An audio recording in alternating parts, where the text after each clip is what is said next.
Hi guys, this is Alea Jen and welcome back to my YouTube channel. So for today's video, paano nga ba tayo makakapasa sa employer's interview? So marami pa rin ako mga subscriber na i-stress or nagwo-worry kasi wala pa rin silang employer hanggang ngayon. So nakadalawang interview na sila. So ano nga ba yung technique or ano nga ba yung magiging weapon mo para makapasa ka as domestic helper sa interview? So unang-una guys, pag bungad sa'yo ng amo, dapat on time ka, syempre. Pag sinabing 10 yung interview, dapat ready ka na. Hindi pwedeng pagantayin mo yung amo mo kasi may iba na ganyan. So yung amo ko, sinabihan ako ng agency na 8 a.m.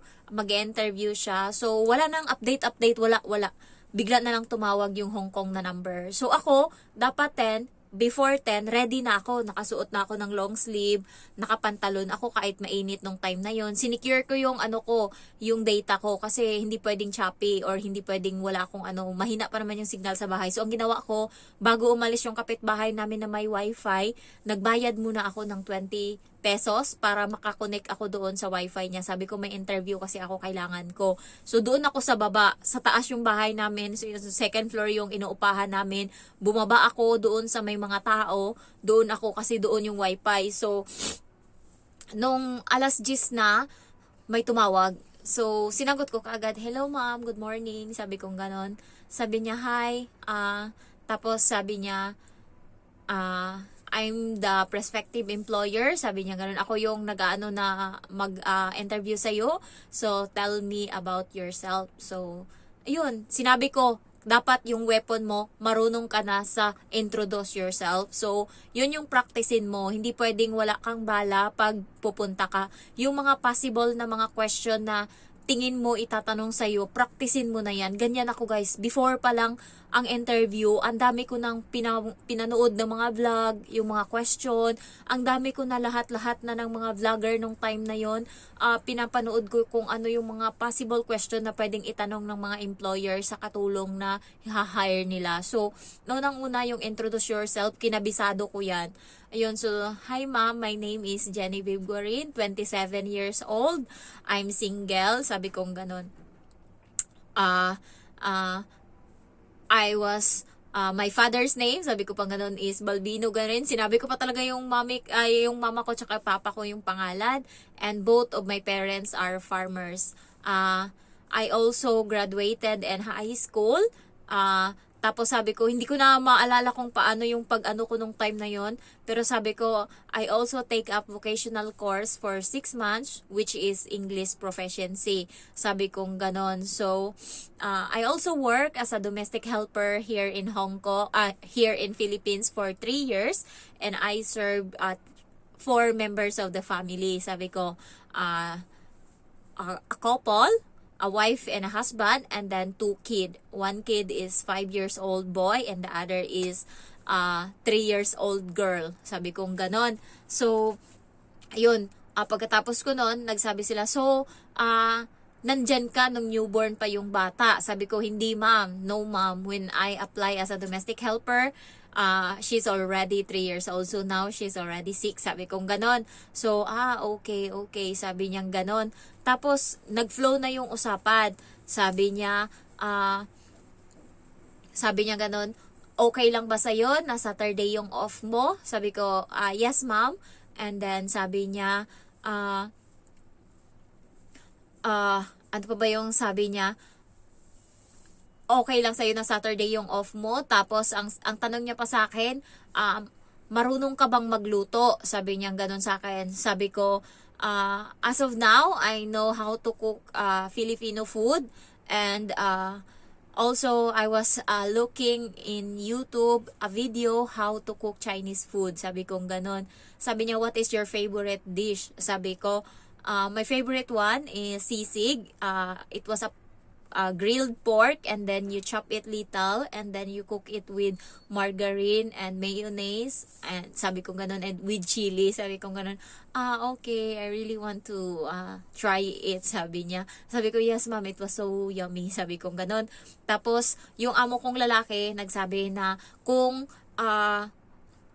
una hindi ko magets yung sabi niya kasi yung English niya, yung typical na Chinese na English, so hindi ko maintindihan. Yung amo kong babae, yung magaling mag-English, maintindihan mo talaga. Ano siya, parang ang accent niya maganda. Yung amo ko, yung amo kong lalaki, yung parang, what tastes like this? Yung parang nung time na yun, hindi ko maintindihan kung ano sinasabi niya. So, inaano ko sa utak ko, 2 beses ko na pinaulit, tas ganun pa rin siya magsalita.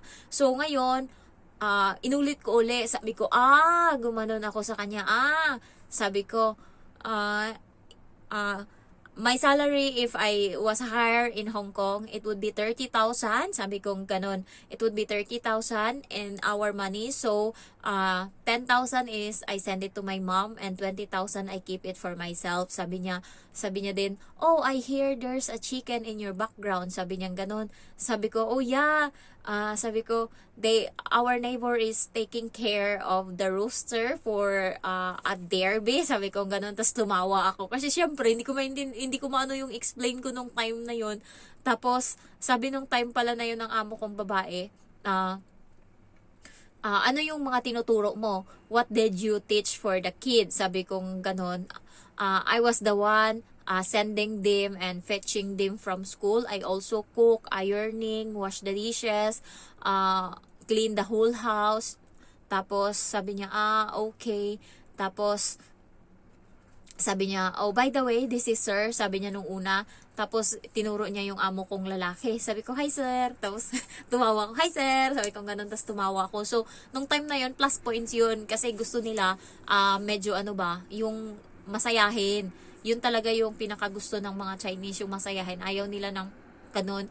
So, sabi niya, pwede ko bang makita yung damit mo? Pwede ko bang makita yung katawan mo? So, nilapag ko kasi nasa pintuan ako nung time na yun sa may hagdan ako. So, nilapag ko yung cellphone ko doon, yung hanggang tiyan lang yung nakikita. Sabi niya, pwede bang yung whole body? So, ang ginawa ko, nilapag ko yung cellphone ko sa sahig.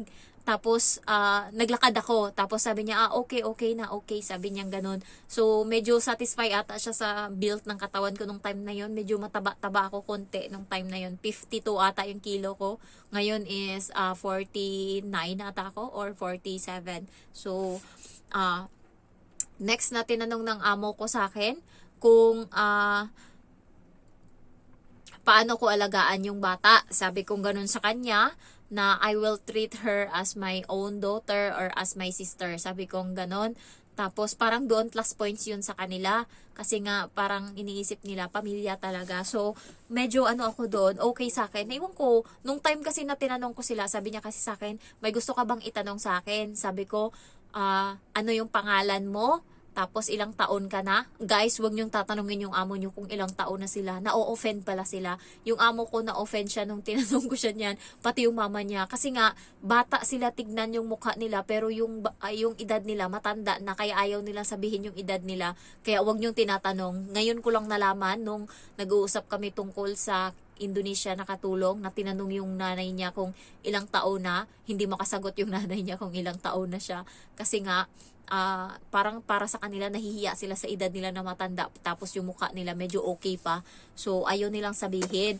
So wag niyo sasabihin yan. And tapos sabi ko, how many members of the family? Sabi ko ganun. Sabi niya, oh, I'm Amy and this is Sir Adrian. Sabi niya ganun sa amo ko lalaki. Tapos sabi niya,